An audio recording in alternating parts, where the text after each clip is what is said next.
চলেন আর একটু মজা দিচ্ছি। দেখুন এটা আমাদের রাজ্যের তৃণমূলের কি অবস্থা।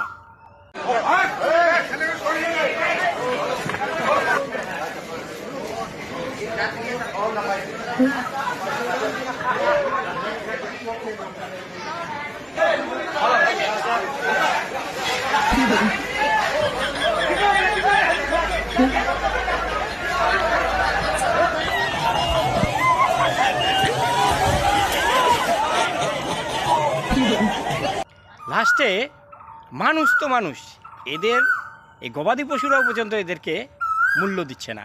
দেখুন প্রচারে বেরিয়েছে গরুর গাড়িতে করে, গরু তো এদেরকে দেখেই তেড়ে মেরে তেলে বেগুন হয়ে উঠেছে। তার মানেই কি? তার মানে আমাদের এখানকার গৃহপালিত প্রাণীরাও চাচ্ছে না যে এই সরকারটা থাকুক, কারণ এরাও জানে যে এই সরকারটা থাকলে এরাও পাচার হয়ে চলে যাবে, এদেরকেও পাচার করে দেওয়া হবে। তাই আরেকবার হয়ে যাক জয় শ্রীরাম।